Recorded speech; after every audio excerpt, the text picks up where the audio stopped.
Hey, it's a busy holiday week, and during this week, we are bringing you a look back at some of the most compelling stories and conversations we've covered for you in 2024. It's 24 in review.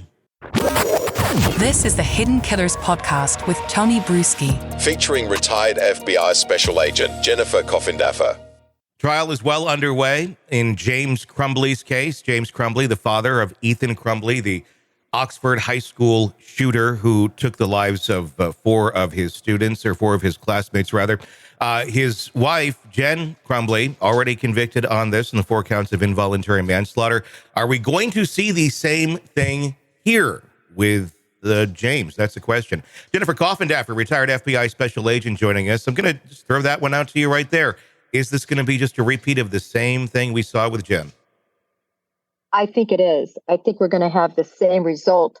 Although I find very interesting in this case, Tony, is the makeup of the jury.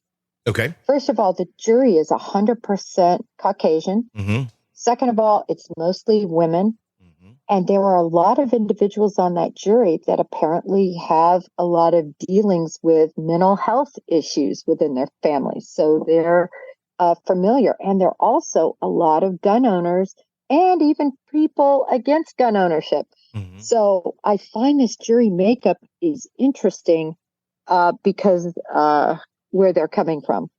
Yeah, I mean, that is an interesting thing to take a look at. I did get a chance to look at some of the questions that were asked of the jurors when they were doing jury selection. I know there was some objection there from the prosecution stating that some of these questions, don't really truly go to the depths of what we're talking about. There was a comparison, I know, of if you bought your child a vehicle, and I'm just kind of paraphrasing here. I don't have the actual question in front of me. And then they went out and used it, or their friend went out and used it and committed a crime and ran people over. I get it, but the argument is not the same as a gun. I mean, a car's intended purpose is transportation. A gun's intended purpose is defense. It's killing. It's not just going to the range. It'd be like saying, well, then your car is only for a racetrack. It's not the same sort of analogy to be making. With the jury being, with the makeup of how you described it, do you feel that they did a good job with jury selection? Is this a fair, group of individuals to be making decisions on this, or should it be more diverse?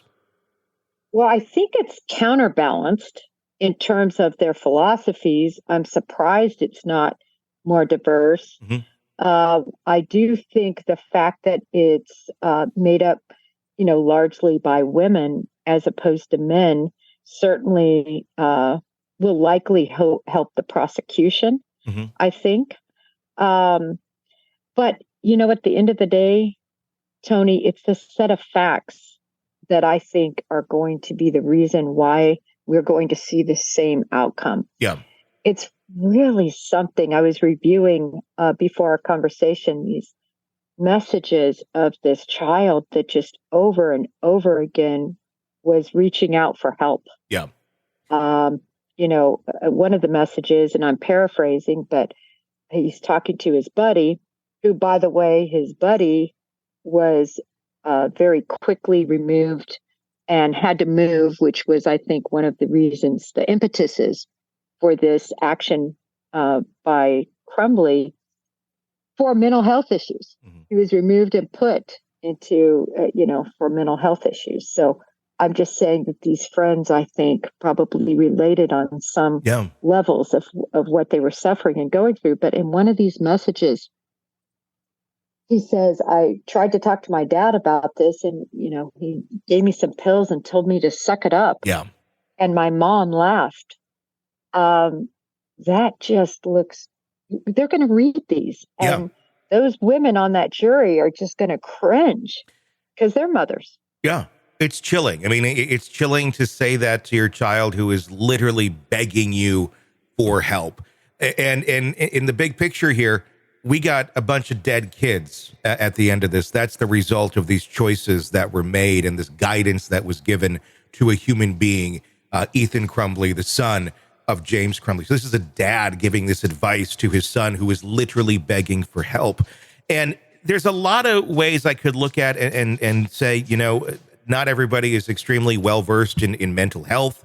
and what it means, and if somebody is suffering from depression or anxiety or personality disorder or whatever it may be. That's a good chunk of our population fairly clueless on it. But you would reasonably expect, even if you are not very well versed in it, even if you don't believe in taking pills, even if you don't believe in therapy, whatever it may be, if your child is asking for help and making illustrations of killing his classmates, I don't know in any way, shape, or form how a reasonable response would not be to try and get that kid help in some way, shape, or form. But it feels like they just, like you said, they just kind of laughed at it. Like, go suck it up. We got all of our drama over here. We're dealing with you. You figure you out. Like, you're the parent. Be a parent. Right. And by the way, we're not going to give you help, but we will give you a gun. Yeah, exactly. Yeah, their form of help, instead of getting him help, was buying him a gun. You're exactly right. Yeah, I mean, it's just such poor choices. But I will say, and I said this in the other trial, that it's so clear to me they just did not get it. Mm-hmm. They really didn't get it, even when, the shooting is going on and they're made aware of it. And he looks and he sees the gun is gone.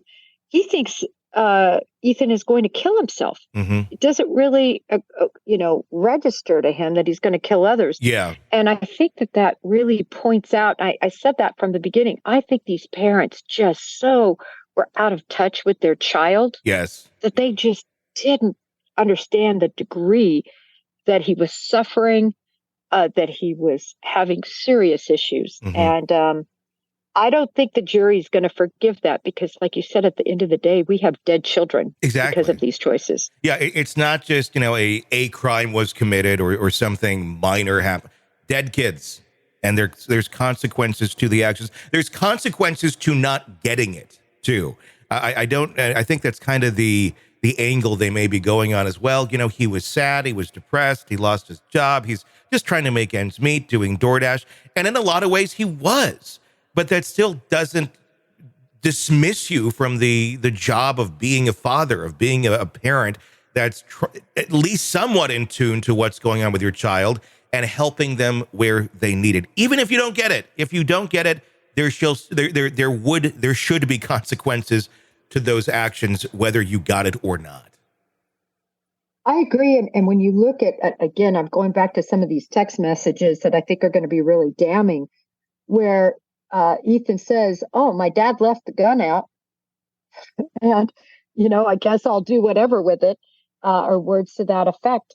That tells me, and I think it's going to tell a jury, how they didn't care mm-hmm. for that gun properly. No, they made serious safety decisions that jeopardized and caused these deaths. And at the end of the day, in a way, his actions were more egregious than hers because it seemed like he was the one in charge of the gun, if you will. Mm-hmm. Yeah, I think both have been are completely accountable in this. Have you ever seen a case? I mean, it's a unique one without a doubt, but where essentially two people are charged with roughly the same crime, and one walks and one doesn't. The evidence is really pretty much the same in both.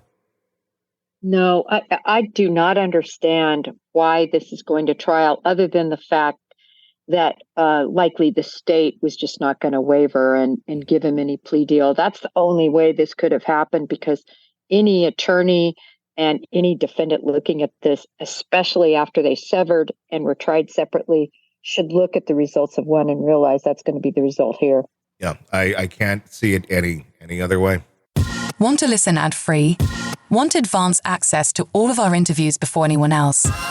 Become a True Crime Today Premium Plus subscriber on Apple Podcasts. You get every episode commercial-free, so you can binge on true crime until you can binge no more. Search True Crime Today Premium Plus on Apple Podcasts now, or go to our podcast page and sign up now. More of the Hidden Killers podcast next.